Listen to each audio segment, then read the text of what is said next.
네, 안녕하세요. 예, 반갑습니다. 외로운 늑대 천년입니다. 음, 오늘도 그 시장 분석을 좀 해보도록 좀 하겠습니다. 어, 지금 굉장히 지금 개인 투자자 분들이 굉장히 힘든 그런 구간이 아닌가 그런 생각을 합니다. 너무나 좀 안타까운 그런 흐름이고요. 어저께 좀 이렇게 그래도 이제 코스닥이 좀 반등을 해줘서 그나마 약간은 좀 이해안이 되겠지만 앞으로 또 항방이 또 불안한 그런 시장이 아닐까 이런 생각을 합니다. 이렇게 그 불안한 시장에서 여태까지 참고 이겨내신 분, 그 개인 투자자분들 너무 이제 실망하지 마시고요. 일단 어떻게 내가 어떤 전략으로 이제 해 나갈 것인지가 가장 중요한 것 같아요. 지금 무조건 뭐 시장을 떠나 있는 것보다는 어떤 전략으로 이제 다시 한번 이제 뭐 살아남을 것인가, 시장에서 어떻게 하면 내가 남게 될 것인가, 그런 전략이 굉장히 필요한 그런 시점이라고 보거든요. 그래서 지금 무조건 힘들다고 계속 이제 힘들다고 이제 생각하지 마시고 어떻게 나는 이제 전략을 구사를 할 것인가, 그리고 뭐 다른 전문가 방송도 이제 여러분들 좀 보고 있을 거예요. 어, 여러 그 전문가 방송을 유튜브를 통해서 많이 보고 있을 텐데 어떤 게 맞는지는 여러분들이 좀 각자 잘 생각해서 거기에 맞게 여러분들 이제 하시는 게 좋지 않을까. 각자 그 생각하는 그런 부분이 있을 거예요. 근데 일단은 그런 생각을 했으면 일단은 나는 이제 이런 전략으로 갈 것이다 라는 거를 꼭 이제 계획을 해 놓으시고 만들어 놓으시고 대응을 해 나가신다면 아마 어, 이번 시장을 이겨낼 수 있지 않을까 이런 생각을 합니다. 잘 이제 생각해 놓은 곳을 계획을 잡으셔야 됩니다. 일단 그 시장 분석을 하도록 할 건데요.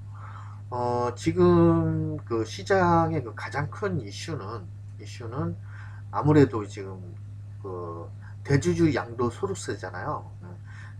대주주 양도 소득세가 이게 어떻게 될 것인지는 저도 뭐 이게 알 수는 없어요. 알 수는 없지만 이제 이렇게 가면은 나는 이런 전략을 구사할 거고 저렇게 가면은 저런 식으로 이제 난 계획을 잡을 것이다라는 거가 지금 중요한 부분이기 때문에 지금 말씀을 드리는 거거든요. 그래서 만약 그 대주주 양도소득세가 현행대로 지금 어, 이제 홍남기 경제부총리 기재부 장관님께서 지금 만약 하게 된다면 3억으로 10억에서 3억으로 양도소득세를 부과를 하게 된다면 시장은 어쩔 수 없이 시장은 그런 기대감이 완전히 무너진 그런 상황이기 때문에 시장 기대감이 완전히 무너진 상황이기 때문에 그때는 정말 여러분들 이제 시장이 하락할 것을 미리 대비하시고 계획을 잡으시는 게 좋을 것 같고요. 만약에 그 대주주 양도소득세가 예를 들어 10억에서 뭐 예를 들어서 어, 지금 야당 쪽에서는 이제 5억을 얘기하는 것 같아요. 5억을 얘기하는데 이게 지금 3억으로 했을 때 과연 이제 국회에서 이제 통과를 할 것인가가 중요하거든요. 근데 통과를 못 할 수가 있어요. 이게 결정되는 게 지금 거의 20만 명 가까이 지금 청원을 지금 내고 있는데 한 18만 명 정도 돼요. 청원을 내고 있는데 이게 그 결정을 11월 초에 아마 결정을 하게 됩니다. 결정을 하게 되는데 그게 연기가 될지 아니면은 결정을 할지 모르겠는데 뭐 연기도 될 수 있겠죠. 그러나 11월 달에는 이 부분이 아마 마무리가 될 것 같아요. 그래서 지금 이런 불확실성이 지금 시장이 지금 불확실성이 지금 많아지고 있는 그런 상황이거든요. 그래서 지금 시장이 그 투자 심리로 굉장히 위축된 상태예요. 보시면 알겠지만 어, 일단은 다 보시면은 시장 좀 볼게요.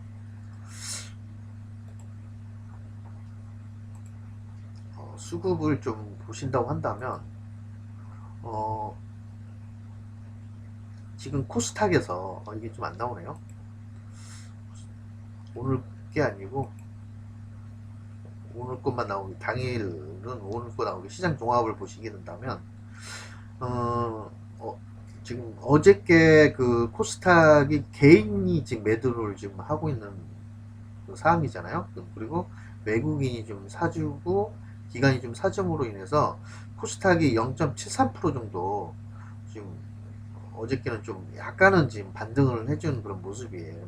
개인들은 지금 사주고 있기 때문에 지금 팔고 있는 그런 상황이기 때문에 그동안 그 개인들이 코스닥이 사주면서 주수를 끌어올렸는데 지금은 개인들이 이제 투자 심리가 위축되다 보니까 개인들이 지금 파는 그런 모습이거든요. 그래서 수급이 썩 그렇게 좋은 모습은 아니에요. 뭐 그래도 외국인 기관이 어저께 좀 사줌으로써 코스닥 그래도 약간 강보합으로 이제 마감을 하긴 했는데 어, 오늘 시장은 또 어떻게 흘러갈 것인지도 이제 봐야 되고요. 지금 시장이 좀 투자 심리가 많이 위축되어 있는 그런 상황이라고 보시는 게 맞을 것 같습니다. 어떤 방향으로 흘러갈지 모르겠지만, 그러나 만약에 그 대주주 양도소득세가 이게 야당이 원하는 한 5억을 얘기하는 것 같아요. 5억이 된다 하더라도 시장은 분명히 또 하락을 할 것 같습니다. 5억이 된다 해도. 왜냐면은 뭐 3억이나 5억이나 그렇게 큰 차이가 안 나거든요. 큰 차이가 안 나기 때문에 그런 더 투자 심리가 위축되면서 오히려 매도 물량이 더 쏟아질 가능성이 있어요. 그래서 지금 증시 대기 자금이 보신다고 한다면 어, 증시 자금이 지금 고객 예탁금이 지금 55조 정도 되거든요. 고객 예탁금이 60조가 넘어갔었는데 지금은 지금 하락을 지금 하고 있는 모습이죠. 그러니까 고객 예탁금이 늘어나고 있지 못하고 투자 심리가 위축되다 보니까 지금 한 55조 정도 되는데요. 앞으로 이제 고객 예탁금이 좀 추세가 좀 떨어지는 그런 추세예요. 그래서 투자 심리도 위축되는 그런 모습이죠. 그리고 신용도 보시면은 한 지금 어저께 기준으로 해서 이거는 10월 23일 날 기준이거든요. 10월 27일 기준으로 이렇게 보시면 16조 4천억 정도 돼요. 16조 4천억 정도 이제 지금 신용융자가 지금 되어 있는 상태고요. 신용융자는 계속적으로 지금 우사형을 해주고 있어요. 계속 늘어나고 있는 그런 상황인데요. 약간 신용융자가 약간 빠졌다가 다시 늘어나는 그런 모습이기 때문에 이것도 신용융자 하시는 분들 좀 조심할 필요가 있을 것 같습니다. 시장이 올라갈 때는 신용융자는 크게 부담이 안 되는데 이제 떨어질 때가 문제거든요. 신용은 떨어질 때가 문제이기 때문에 여러분들 신용 쓰시는 분들은 좀 대비를 좀 하셔야 될 것 같습니다. 시장이 그렇게 그, 저, 그 좋은 기대감이 나와주지 않고 악재만 그럼 지금 큰 악재만 계속적으로 있는 그런 상황이기 때문에 이런 거 좀 신용을 쓰신 분들은 좀 어, 대비를 좀 지금부터라도 좀 대비를 해야 된다고 봐요. 시장이 만약 오늘이나 내일 이렇게 이번 주 안으로 이제 반등을 줄 때 신용융자 쓴 거를 어느 정도 청산을 하시는 게 여러분들한테 도움이 되지 않을까 이런 생각합니다. 시장이 또 폭락이 올 수도 있는 그런 시장이기 때문에 저는 지금 시장 폭락이 와도 어, 그 좀 차트상으로 문제, 기술적 분석으로 봤을 때도 지금 시장 상황을 봤을 때도 언제 폭락이 와도 이상하지 않는 그런 시장이에요.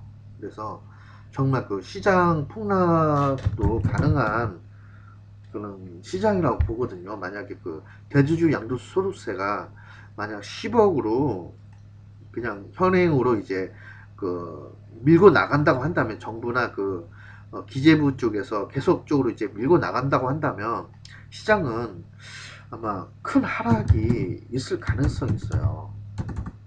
큰 하락이 시장 큰 하락은 가능성이 굉장히 큽니다, 여러분. 이게 지금 계속 지금 시장이 지금 많이 빠져 있는 그런 상황인데도 여기에서 좀 더 이제 하락이 나온다고 한다면 어마어마하거든요. 그래서 어 일단은 그 대비를 지금 해야 되는 그런 상황이에요. 그러니까 아직 그 11월 달부터라도 10월 달에는 이제 반등을 이용해서 조금씩 현금 확보하는 이게 좀 필요해 보이고요. 어 그리고 이제 전부 다 이제 현금 확보를 할 것인지 아닐 것인지는 11월 달 가서 한번 결정을 한번 여러분들이 하시는 게 굉장히 중요할 것 같습니다. 그리고 또 시장이 또 지금 대선이 또 있죠. 11월 3일 날 대선이 있는데 뭐 트럼프가 될지 바이든이 될지는 어, 모르죠. 근데 시장은 지금 처음에는 이제 바이든을 우세를 점치면서 신재생 에너지가 좀 어, 상승하는 그런 모습을 보이다가 요 근래에 들어서 트럼프가 조금 지지율이 좀 올라가는 그런 약간씩 이제 올라가면서 좀 비등비등한 그런 모습이거든요. 근데 저는 이제 개인적으로는 이제 트럼프가 될 가능성이 있다고 좀 가장 크다고 좀 보고 있거든요. 보고 있는데 그건 뭐 이게 개인적인 부분이기 때문에 여러분들 뭐 트럼프가 되든 바이든이 되든 그게 중요한 게 아니고요. 이게 시장이 가장 큰 그 악재는 뭐냐면은 불확실성이 커진다는 거예요. 불확실성이 커진다고 한다면은 시, 그런 시장 때문에 그 지금 조금씩 이제 조정을 오고 있는 거거든요. 이 불확실성 때문에. 그래서 시장은 불확실성을 굉장히 싫어해요. 그래서 지금 굉장히 그 불확실성이 많이 나오고 있는 그런 상황이에요. 그리고 또 이제 또 중요한 건 뭐냐면은 또 세 번째가 이제 주가하고 주가하고 경제는 뗄래야 뗄 수 없는 관계거든요. 앞으로의 그 경기가 좋아질 거라는 그런 걸로 인해 지금은 경기가 바닥이지만 앞으로 경기가 좋아질 거라는 그런 기대감으로 시장은 올라가는 거고요. 만약에 그게 그 앞으로의 경기가 안 좋아질 거라는 그런 부분이 생긴다고 한다면 그런 기대감이 더 작용을 한다면은 시장은 조종을 받겠죠. 그러니까 시장과 경기는 뗄래야 뗄 수가 없는 그런 부분이거든요. 그래서 3월 달에 빠지고 나서 이제 3월 19일부터 이제 반등을 시작을 해줬는데 3월 20일부터 본격적인 반등을 시작을 해줬어요.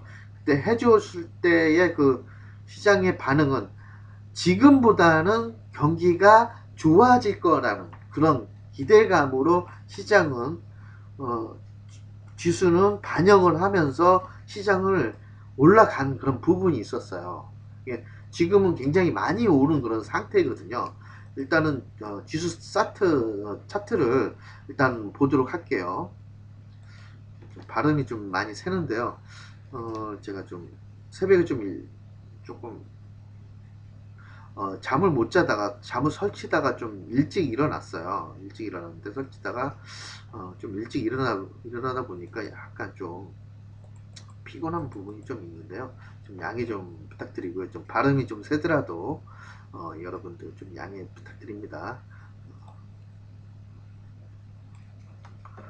지금 일단은 그 코스피 지수는 좀 그래도 좀 안정감을 좀 약간 좀 잡아주는 그런 모습인데 코스닥이 제일 이제 문제가 되는 것 같거든요.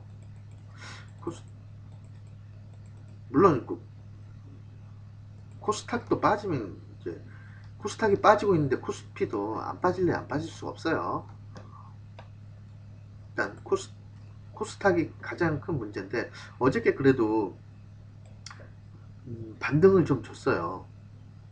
반등을 약간은 반등을 줬는데 그렇다고 해서 이게 뭐 이 어저께 이제 반등을 줬으니까 더 이제부터는 이제 빠진 만큼 빠졌으니까 또 올라갈 거라고 보는 거는 또 맞지가 않는 분석인 것 같고요.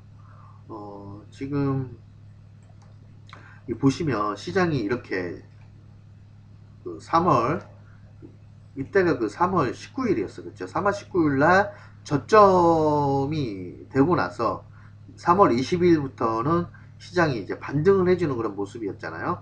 이렇게 반등을 해줬을 때는 이제 빠질 만큼 빠졌다. 그리고 지금의 경기는 지금의 코로나로 인해서 주가가 많이 빠졌는데 지금의 경기는 거의 이제 바닥이고 앞으로는 이 코로나가 해결될 것이고 이제 경기도 좋아질 거다 라는 그런 기대감으로 시장은 이렇게 올라간 거예요. 이만치 올라갔잖아요, 그렇죠? 보시면 이만치 많이 올라갔어요.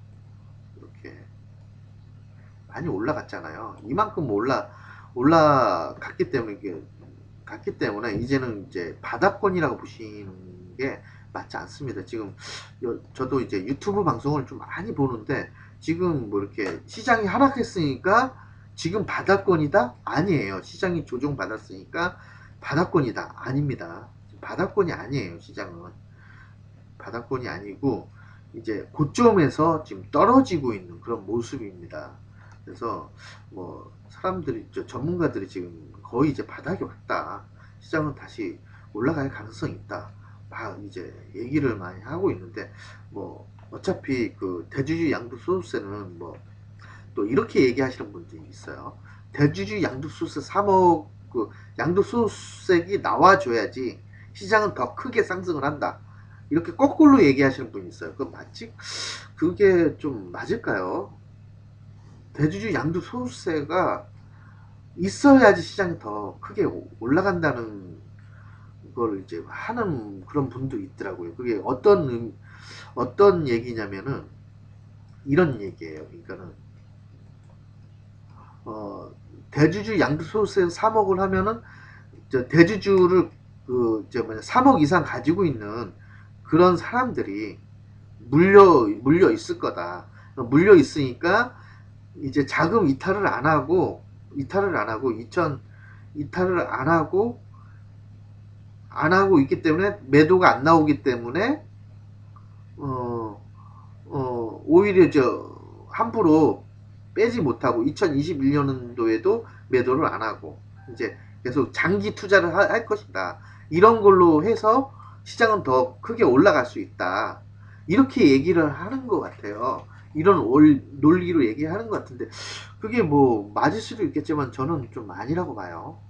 전 그거는 좀 아니라고 보고요. 일단 대주주에 포함되는 요건에 포함되시는 그런 부분들은 아마 이번 12월 달 안에 연말까지는 매도할 가능성이 손실이 나왔더라도 일단은 매도를 할 것 같아요. 왜냐면 양도소득세 20%와 또 추가적으로 또 거래세도 있고 20% 이상 되거든요. 20% 이상 되기 때문에 어, 일단은 그, 내가 손실액보다 어, 그 양도소득세를 물리는 게 더 이제 크다고 한다면 일단은 매도하고 다음 2021년도에 가서 이제 다시 그런 분들이 살 가능성이 있거든요. 저는 그렇게 보고 있거든요. 근데 뭐 제 말을 이제 뭐 아니라고 하시는 분도 있겠죠. 뭐 맞지 않다.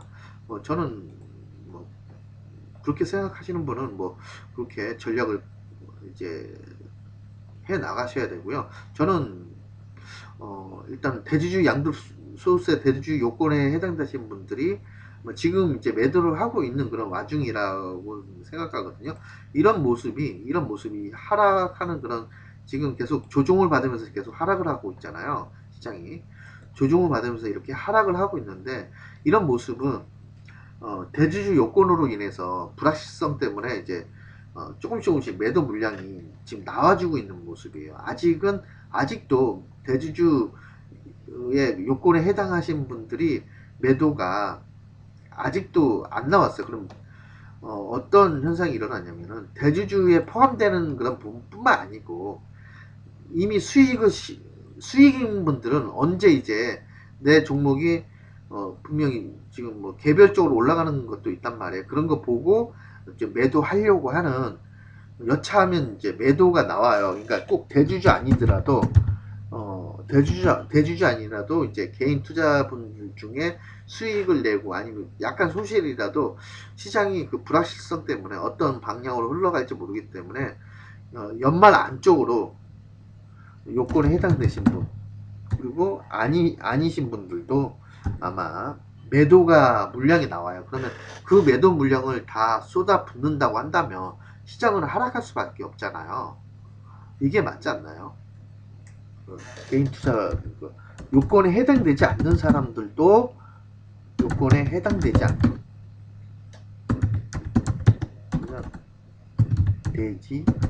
않는 분도 매도를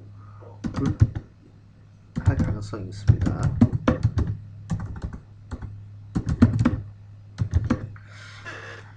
가능성이 있기 때문에 대주주 요건에 해당되신 분이 한 지금 1.5% 정도, 시장에는 지금 1.5% 정도 되는데, 이 1.5%에 해당되신 분들이 그 물량이 엄청나게 많아요.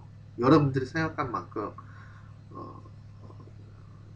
보다 더 많이 가지고 있기 때문에, 거기에 플러스 해당되지 않는 분들도, 내가 앞으로 손실이, 나 지금 예를 들어서 5% 정도, 5% 10% 수익인데 앞으로 이제 시장이 하락할 것 같다는 그런 생각을 하고 있다고 한다면, 아마 11월 달이나 12월 달에는 계속 들고 있다가는 하락할 거야. 이렇게 생각하시는 투자자분들 분명히 있단 말이에요. 그럼 그분들의 매도 물량이 나와줄 가능성은 있다고 봐요. 맞죠? 그러면 시장은 매도 물량만 쏟아내는 시장이 될 거고, 밑에서 받쳐주는 그런 세력이 없다면, 새로운 받쳐주는, 매수를 해주는, 주가를 끌어올리는 그런 세력들이 없다고 한다면 시장은 폭락이 올 가능성이 있어요. 맞죠? 제 말이 틀린가요? 그래서 지금 시장은 폭락도 가능한 시장이에요. 언제 폭락될지도 저는 모르겠어요. 뭐 11월 달에 폭락할지 12월 달에 폭락할지 모르겠지만, 지금 이 상태에서 계속적으로 시장이 흘러간다고 한다면 시장의 폭락은 기정사실이다 라고 저는 감히 이렇게 말할 수 있습니다. 그래서 저는 이제 시장의 폭락을 되도록이면 저는 안 왔으면 좋겠어요. 제 생각이 틀렸으면 좋겠거든요. 안 왔으면 좋겠어요. 정말 개인 투자자분들이 너무나 지금 손실이 큰 상황인데, 지금도 지금 지수가 조종을 지금 받고 있는 그런 상황인데, 여기에서 더 큰 하락을 본다고 한다면 그 손실액은 어마어마할 거라고 보거든요.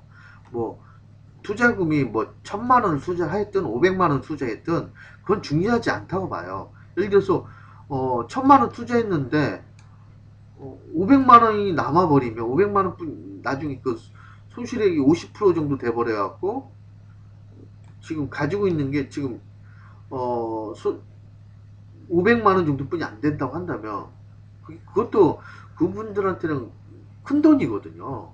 작은 돈으로 투자한 거, 그분들한테는 큰 돈이에요. 뭐 10억씩 100억씩 투자하신 분들은 뭐 500만원은 적은 돈일 수도 있어요. 근데 1000만원 투자하신 분들은 내가 요 돈 1000만원 가지고 하신 거거든요. 그리고 100만원 투자하신 분도 마찬가지예요. 내가 100만원 가지고 진짜 없는 돈 가지고 주식시장 뭐 간다고 하니까, 그래도 조금이라도 이 100만원 가지고 수익을 내보자 하고 처음으로 주식시장에 들어왔는데 이 100만원이 예를 들어서 50만원이 된다고 한다면 그분들한테도 가슴이 아픈 거예요. 그분들은 그 50만원인 돈이 50만원이면 솔직히 그 주식 투자를 안 했으면 솔직히 맛있는 거 사 먹고 가족들하고 한 번은 두세 번 정도는 그 외식을 할 수가 있잖아요. 그렇죠?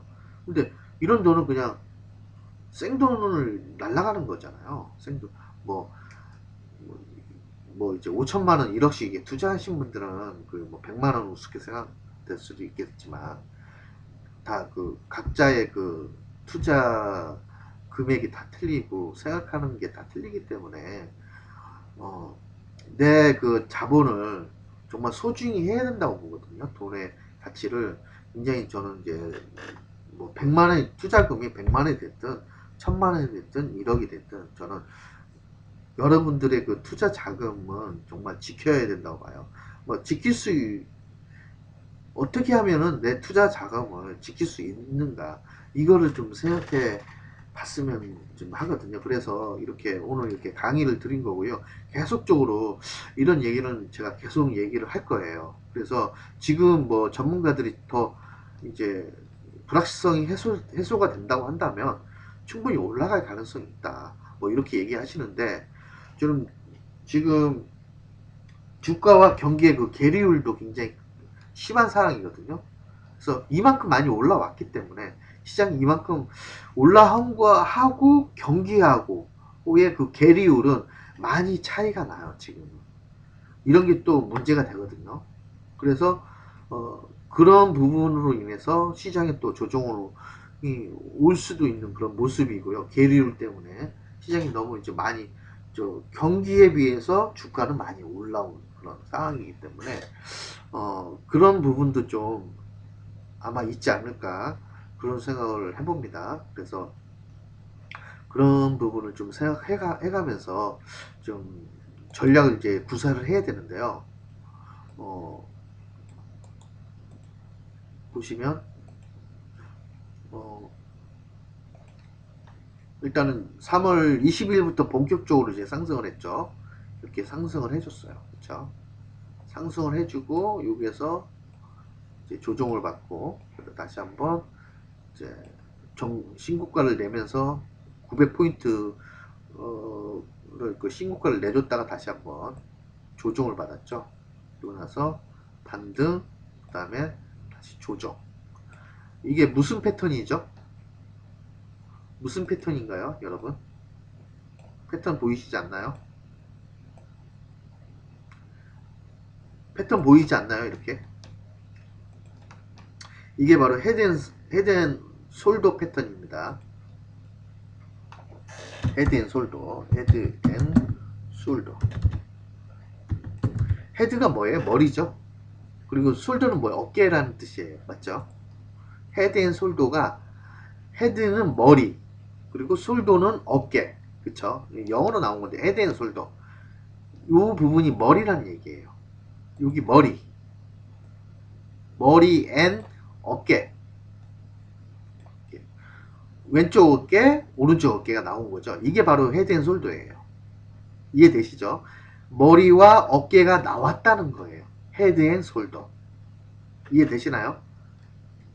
이게 바로 고점인 신호에서는 잘 나와주는 건데 우리나라 그 지수를 보면은 헤드앤솔더가 한 네 다섯 번, 네 번에서 한 다섯 번 정도 나왔어요. 헤드앤솔더가 요번에도 한 번 더 나온 거예요. 요때는 그 헤드앤솔더라기 보기에는 뭐하고요. 여기 요 부분에서는 솔직히 헤드앤솔더도 뭐한 부분이에요. 많이 오르지도 못한 상황인데도 코로나를 위해서 빠진 거기 때문에 이때는 저도 이제 이렇게 빠질 거라고는 상상도 못했거든요. 이때는 상상 못했는데 이때는 거의 이제 헤드앤솔더가 나왔기 때문에 시장이 차트가 말해주고 있잖아요. 이렇게 차트가 말해줄 때는 우리는 대비를 해야 되지 않을까요? 그게 맞는 투자라고 봐요. 헤드앤솔더가 이게 나와 있는 그런 상황이잖아요. 그러면 이때는 좀 조심할 필요가 있는 것 같아요. 그래서 지금 헤드앤솔더에서 이 어깨 부분을 지금 깨버리는 그런 상태예요. 깼다가 지금 약간 반등을 줬는데, 동그라미 이게 왜 안 나오지? 잠깐만요.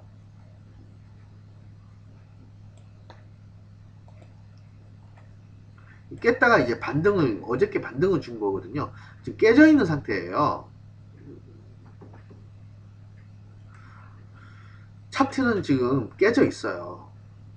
고점 신호가 나왔단 말이에요. 헤드앤솔더가 나왔다는 것은 일단은 큰 손실을 보지 않는 사람은 일단은 매도하고 다시 밑에서 살 수 있는 기회가 오거든요. 그럼 비중이 많으신 분들은 종목당 비중이 많으신 분들은 일단은 조금이라도 10%라도 비중을 줄이셔야 돼요. 10%든 20%든 비중을 줄이시고 시장이 폭락이 올 수도 있기 때문에 그 하락이 온다고 한다면 그 하락이 올 그 끝자락에서 추가 매수를 해서 그냥 무조건 들고 있는 것도 뭐 되겠지만 들고 있는다고 한다면 다시 한번 시장이 반등을 주면서 내 종목이 그 평단가만큼은 올라갈 수도 있겠죠. 다 그런 게 아니기 때문에 일단 최대한 현금을 확보하고 가지고 있는 게 현금을 어느 정도 가지고 뭐 10%가 됐든 20%가 됐든 일단은 비중이 많다더라도 비중을 좀 다 매도해버리면 손실이 너무 크니까 조금이라도 비중을 줄이시고 예를 들어서 내가 LG화학 같은 2차전지에 좀 투자를 했다. 그러면 비중을 좀 줄이시고 많이 투자를 했는데 지금 손실이 뭐 10%, 15% 나왔다. 그러면은 지금이라도 조금이라도 비중을 한 10% 정도 못해도 최하 10%에서 한 20, 30% 정도는 비중을 줄이시고 밑에서 또 다시 담을 수 있는 기회가 올 거잖아요. 그럼 밑에 올 때 다시 추가 매수를 해서 평단을 낮춰갖고 이제 나중에 빠져나올 수도 있기 때문에 말씀을 드리는 거거든요. 그런 전략을, 그러니까 이런 게 계획이에요. 어떤 전략을 짜느냐. 지금 이렇게 고점 신호가 나와 있는데 어떻게 나는 전략을 계획 매매를 할 것인가. 지금 이렇게 시장이 안 좋은 그런 상황인데 안 좋은 걸로 이해안이 안 된단 말이에요. 내가 지금 자금을 투자했단 말이에요. 주식에. 그럼 나는 어떻게 계획을 짤 것인가. 이런 부분은 솔직히 이제 VIP 회원분들한테만 얘기를 해주는 걸 제가 이제 유튜브에서 얘기를 해드리는 거예요. VIP 회원분들은 이거를 이미 얘기를 했다. 어떻게 내가 계획을 짤 것인지를 다 하나하나 다 얘기를 해드렸단 말이에요. VIP 회원분들. 미리, 이미. 근데 여러분들한테는 지금 얘기를 해드리는 건데, 지금 어떻게 지금 시장을 해 나갈 것인가. 뭐 내 계획이 다 맞진 않아요. 내가 하는 계획은 다 맞지 않습니다. 그러나 어떻게 지금 계획을 짤 것인가가 중요하잖아요. 시장이 하락을 대비를 해야 된단 말이에요. 뭐 물론 내 말이 또 틀려서 이제 뭐 월봉 차트를 보신다고 한다면 지금 월봉이 요번 달만 조정을 받았으니까 다시 한번 뭐 750포인트를 지지해주고 다시 올라갈 가능성도 있죠. 맞죠? 월봉 차트에서는 그렇게 큰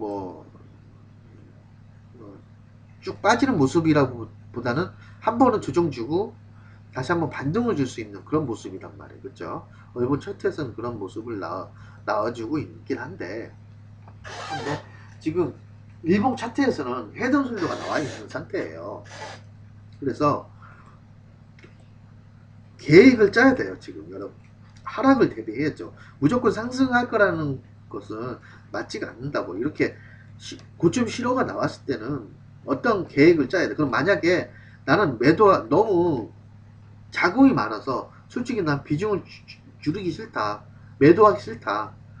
시장이 빠지면 다시 올라가겠지. 그럼 그렇게 생각하시는 분들은 나는 어떻게 계획을 짤 것인가. 그렇게 하셔도 돼요. 그렇게 하셔도 되는데 나는 어떻게 짤 것인가가 또 중요해요. 또 만약 나는 그렇게 하겠다면은 나는 이렇게 시장이 빠졌을 때 어떻게 그냥 가만히 내비둘 것인가? 뭐 1년 후에 내 종목이 올라가겠지. 2년 후에 내 종목이 올라가겠지. 마냥 내비로 둘 것인가요? 더 빠지면은 예를 들어서 지금 20% 손실인데 예를 들어서 시장이 하락해서 폭락이 와서 30% 50% 하락이 온다면 예를 들어서 내가 1억을 투자했는데 5천만 원을 손실을 봤어요. 그럼 1년 2년 계속 끌고 갈 수 있을까요? 끌고 갈 수 있다면 그렇게 하셔야죠. 끌고 갈 수 있다. 그러니까 어떻게 할 것인가. 만약 그렇게 하셔도 돼요. 존니 대표, 저는 존니 대표님 굉장히 저는 존경하거든요. 존니 대표님은 그런 얘기를 해요. 항상 장기 투자를 해라. 장기 투자를 하고 좋은 종목, 우량주에 투자해서 1년만 뭐 시장이 하락하든 상승이 오든 시장이 상승이든 시장이 하락이든 시장이 폭락이든 그런 거 그런 거를 더 신경 쓰지만 어차피 지금 지수는 전체적으로 봤을 때 지수는 상승을 했다. 여태까지 상승을 했다.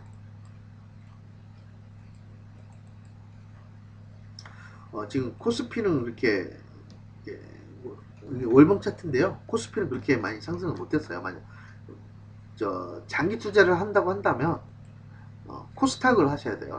코스피를 하셔야 돼요. 코스피는 지금 2000년도에 비해서 2000년도가 이때란 말이에요. 그쵸?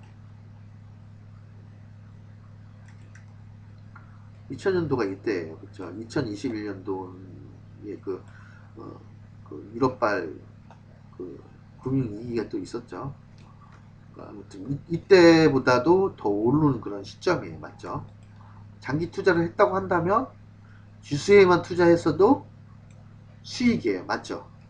2000년도부터 2020년 동안 지수는 올랐단 말이에요. 그쵸? 그럼 코스피 지수만 샀어도 20년 동안 그냥 가지고 있어도 수익을 만들어냈는데요.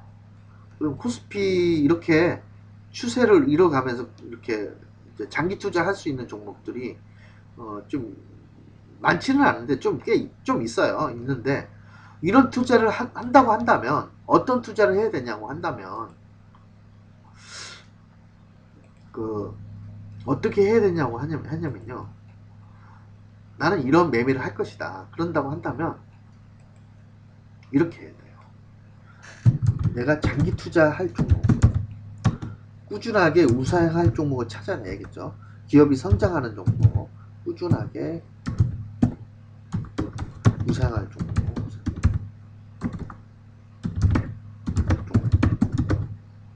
그리고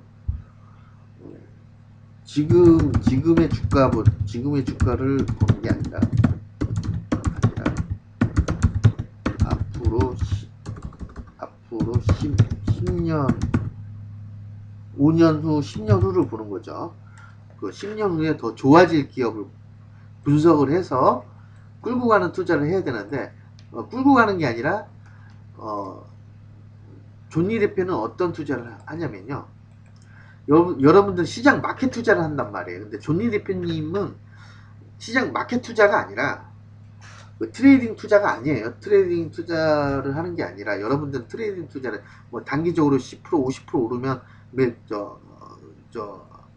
오르면 이제 매도하고 나오고 뭐 이런 게 아니라 존니 대표님은 한 달에 한 번씩 적립식 투자를 한단 말이에요. 적립식을 굉장히 외치고 있어요. 적립식 투자는 저는 굉장히 좋은 투자라고 봐요. 물론 여러분들이 예를 들어서 나는 요번에 1000만 원 정도 투자를 했는데 1년에 나는 1000만 원 투자한다고 보고 한 달에 한 100만 원 정도 80만 원 90만 원 정도 한 달에 나는 투자를 할 것이다. 그러면 지금 여태까지 이제 2000년도에 한 1000만 원 정도 투자를 했다. 그러면 나 달달에 한 번씩 시장이 빠지든 안 빠지든 그 종목이 빠지든 안 빠지든 한 달에 한 번씩 꾸준하게 투자를 해야 돼요. 꾸준하게. 적립식 투자는. 이것 또한 계획된 매매예요. 계획적으로 하라는 거예요. 종리 대표님도 계획을 잡고 매매를 하잖아요. 맞죠? 제 말이 틀린가요?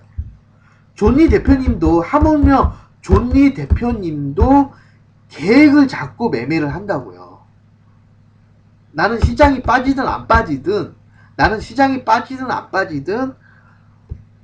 계획된 매매를 하는 거야. 한 달에 한 번씩 커피값을 아끼든 자동차를 안 사고 자동차 세금을 아끼든 그걸 아껴서 투자를 하겠다는 거예요. 한 달에 100만원씩 투자를 하든 10만원씩 투자하든 간에 30만원씩 투자하든 한 달에 매달 내겠다는 거예요. 그래갖고 주식수를 불리겠다는 거예요. 내 주식을 불려서 나는 1000만원 2000만원 자본가이 되는 게 아니라 나 10년 후에는 1억 이상의 그 자본가를 만들겠다는 그런 계획이에요. 그러면 100만원씩 투자를 했으면 10년이면 얼마죠? 1억 2천 정도 되죠. 100만원씩 투자하면은 예를 들어서 1년 12달 그러니까 1년 12달이잖아요. 그럼 예를 들어서 2달 정도 뺀다고 하고 2달 정도 뺀다고 하고 1200만원인데 100만원씩 투자하면 2달 정도는 좀 뭐 무슨 가정에 문제가 있어 뭐 약간 돈 필요할 때가 있을 수도 있으니까 한 1년에 난 10개월은 달달이 100만원씩 투자를 하겠다. 이렇게 한다고 한다면 10년이면 얼마예요? 1억이잖아요. 그리고 또 복리로 계산한다고 한다면 1억이 만약 그게 막 예를 들어 2배, 3배, 2배 정도 뭐 2배 아니더라도 예를 들어 30%만 올라도 10% 30%만 올라도요 어마어마해요. 복리로 계산을 따지면 1년에 뭐 예를 들어서 2, 3%만 올라도 있잖아요. 복리로 따지잖아요. 엄청나요. 그러니까 장기 꾸준하게 우상향하는데 어느 연도에는 좀 빠졌고 어느 연도에는 좀 올랐고 근데 전체적으로 계산을 해봤더니 10년 동안 예를 들어서 2배 올랐다. 그러면은 1억이 2억이 되는 거예요. 근데 그 복리로 되면은 그게 좀 빨라요. 1억이 2억이 되는 게 아니라 1억이 예를 들어서 5억이 될 수가 있고 10억이 될 수가 있어요. 적립 투자는. 그래서 적립 투자는 굉장히 좋은 투자 방법이라고 생각해요. 그래서 저는 존니 대표님의 그 투자 방식 굉장히 저는 좋아하고요. 저도 적립 투자라는 종목이 있어요.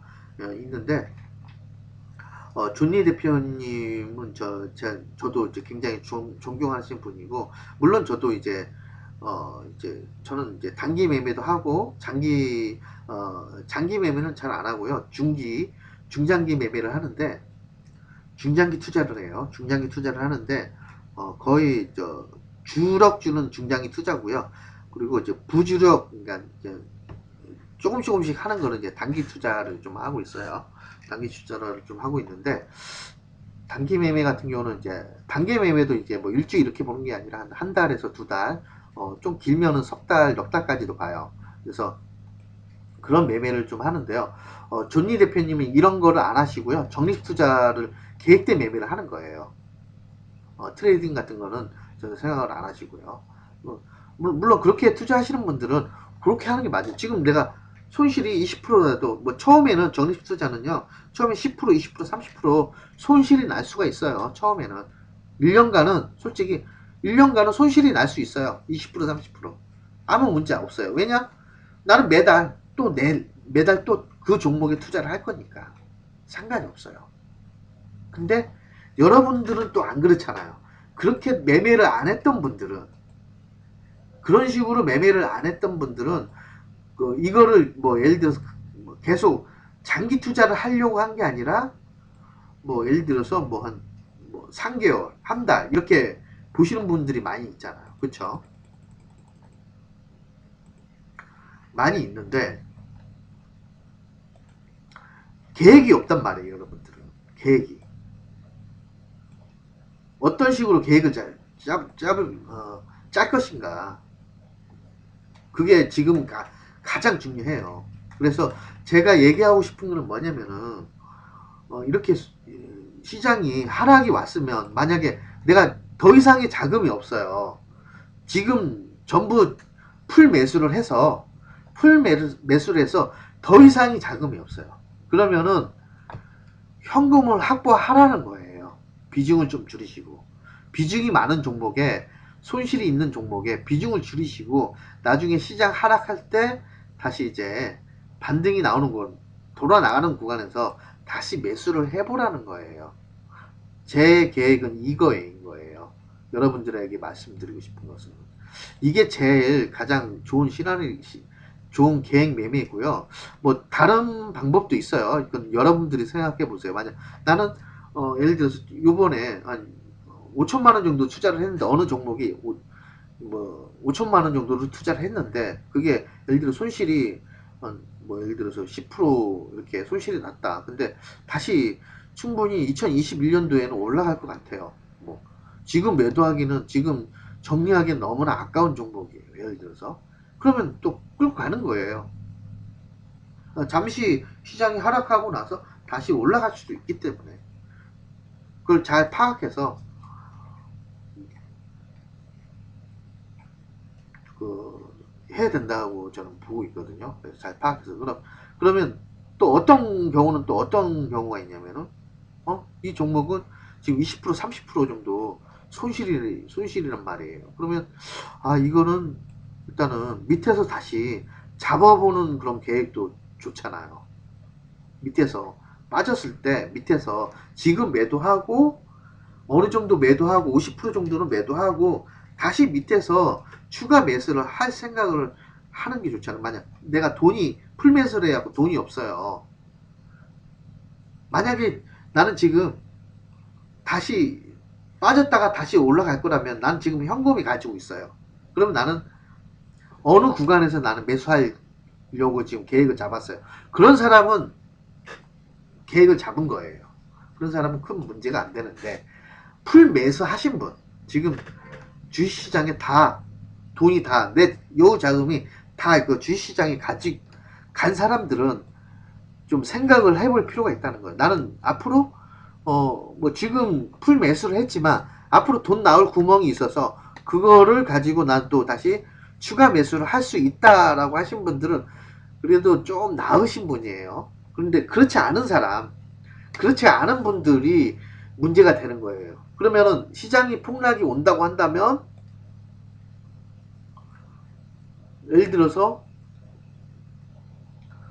어 7천, 예를 들어서 이 정도만 내려가도 폭락이 오는 거예요. 슬금슬금 폭락이 왔지만, 슬금슬금 하락이지만 전체적으로 봤을 때 이게 폭락이에요. 712포인트까지 빠지더라. 712포인트까지 빠지더라. 712포인트까지 빠진다고 한다면 여기에서 여기까지 그 시장 하락폭은 어마어마한 거예요. 시장을 봤을 때 이렇죠.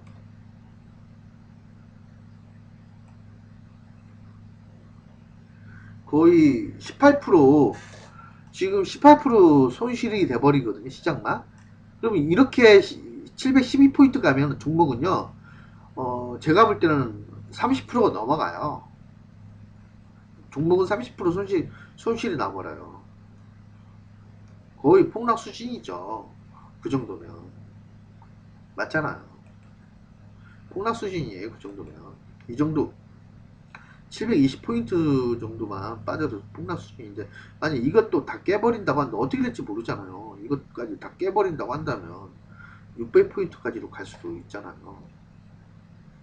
600포인트까지도 시장 폭락이 올 수도 있기 때문에 어떻게 될지 모르는 거예요.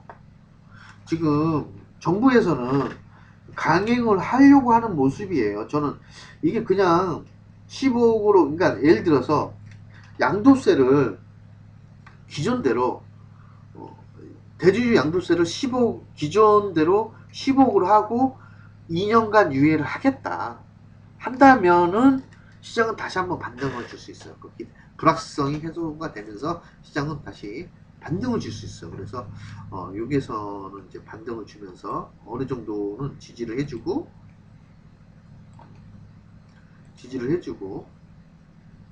빠졌다가 이제 지지를 해주고, 이렇게 이런 식으로 이제 올라갈 가능성이 있겠죠. 이렇게 지지를 해주면서 시장은 또 반등을 줄 수가 있겠죠. 그런데 그렇지 않다고 한다면, 근데 그럴 가능성은 좀 희박하거든요. 그 홍남기 기재부 쪽에서 과연 그렇게 할까요? 10억 현행대로 기존대로 10억을 하고 2년간 유예를 하겠다. 그렇게만 해준다면 아주 좋은 시나리오가 될 텐데, 제발 그렇게 됐으면 좋겠어요. 그러면은 시장은 반등을 해줄 수가 있거든. 무조건 저는 이제 시장 폭락을 얘기하는 게 아니라요. 경우에 따라서 틀려질 수 있다. 무조건 이제 시장이 하락하는 게 아니고, 경우에 따라서, 어떤 경우의 수에 따라서 시장은 뭐 이제 5억으로 한다고 한다면 그래도 시장은 하락할 건데 3억보다는 덜 하락할 가능성이 있기 때문에 덜 하락할 가능성이 있어요. 그래서 그래도 5억도 하락은 가능합니다. 5억으로 한다 해도. 근데 아마 이거 3억은 아마 제가 볼 때는 이제 국회가 통과가 못할 가능성이 있고요. 또 조금 더 이제 시간을 끌 가능성이 있어요. 연기를 하겠다. 그 결정을 뭐 예를 들어 12월 달로 연기를 해버릴 수도 있어요. 그러면 또그 불확실성이 있기 때문에 시장은 또 하락을 한단 말이에요. 시장은 불확실성을 굉장히 싫어해요. 그런 거를 좀 여러분들이 좀, 좀 이해하시고 좀 알아가셨으면 좋겠어요. 무조건 시장이 폭락이 아니라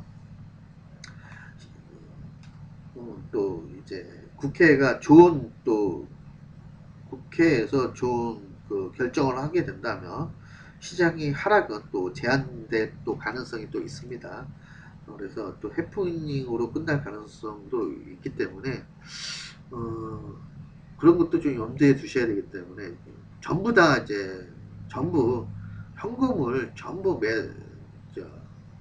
다 정리하는 게 아니라 5천만 원 내가 투자했는데 손실이 10%예요. 그러면 500만 원 손실이잖아요. 그러면 500만 원도 어떻게 보면 꽤 큰 거예요. 여러분들한테는 굉장히 큰 거기 때문에 나의 소중한 자금을 무조건 매도하지 마시고요. 저 여기에서 한 절반 정도는 매도하시고 비중을 줄이시고 한 절반 가지고는 절반에서는 좀 시장이 하락할 때 다시 매수해야 하고 내가 뭐 저는 10% 손실인데 20% 수익을 내면 되잖아요. 맞죠? 20% 수익을 내면 되는 거예요. 시장이 하락할 때 내가 추가 매수를 해서 평단가 낮춘 다음에 무조건 5% 10%의 수익을 보지 말고 그때는 또 시장이 어느 정도 또 하락을 멈춘다고 한다면 하락을 멈추고 폭락이 멈출 때는 항상 시장은 기회장이었단 말이에요. 맞죠? 기회장이 온단 말이에요. 마지막 또 여러분들이 좋아하는 큰 수익을 낼 수 있는 그런 또 기회장이 올 수도 있어요. 아주 좋은 기회장이 올 수도 있기 때문에 무조건 시장을 나쁘게 보지 마시고 계획을 잡으라는 거예요. 전략을 짜라는 거예요.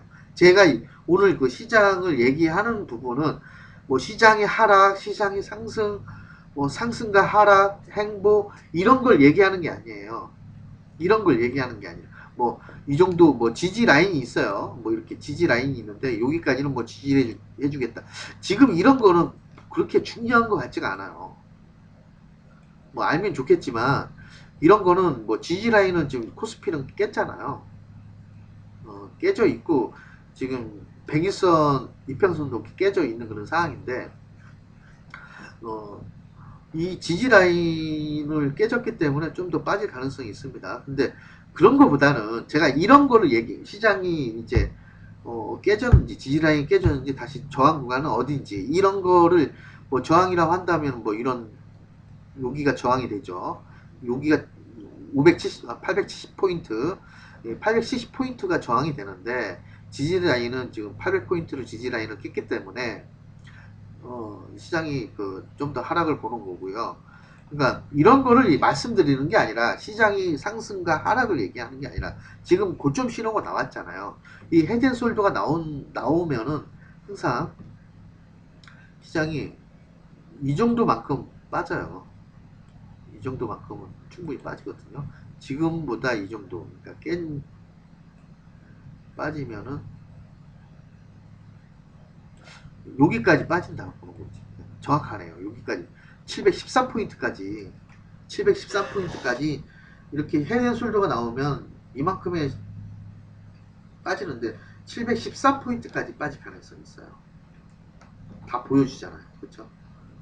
예전에도 그랬어요.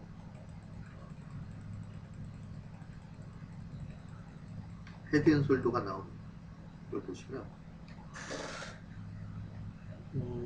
헤드앤숄더 잠깐만요.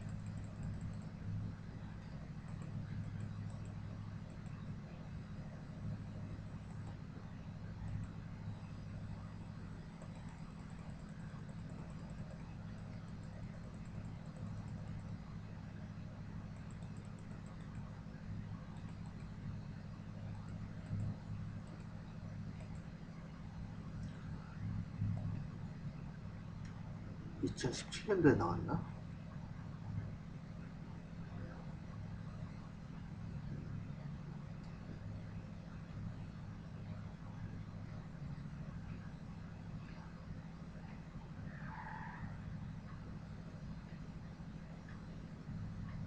여기 2015년도에 나왔었네요. 2015년도에도 보면 이게 헤드앤숄더가 나왔거든요. 시장이 상승을 하다가 조정, 그 다음에 상승, 조정,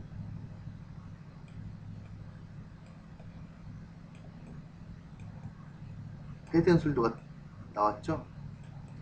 반등, 오른쪽 어깨, 맞죠? 이렇게 있는데 여기가 지금 오른쪽 어깨, 왼쪽 어깨, 이거 오른쪽 어깨죠. 여기는 머리, 헤드앤숄더 머리인데 보시면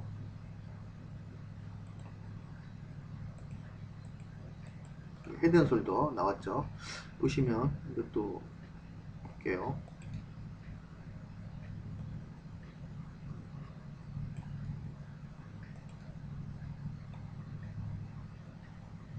빠졌으면은 이 정도 빠지는데 이번에는 더 빠졌죠. 이 부분보다 더 빠졌는데 이만큼 빠진다는 거예요. 최하 못해도 더 빠졌어요. 더 빠졌어요. 더 빠졌는데 더 빠지고 나서 다시 반등을 해줬죠. 그러니까 항상 이거보다 좀 더 빠지더라고요. 다 맞진 않아요.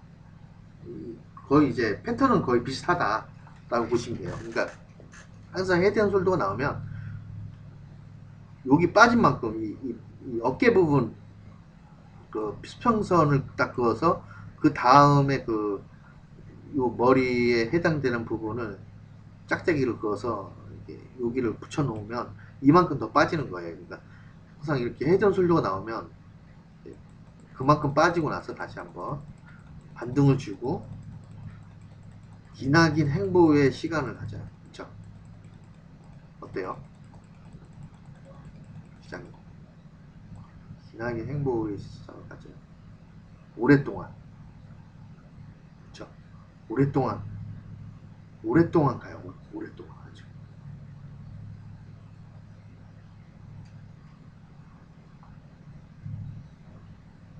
오랫동안 합니다. 오랫동안. 그러니까 2015년도에도 헤드앤숄더가 나왔었거든요.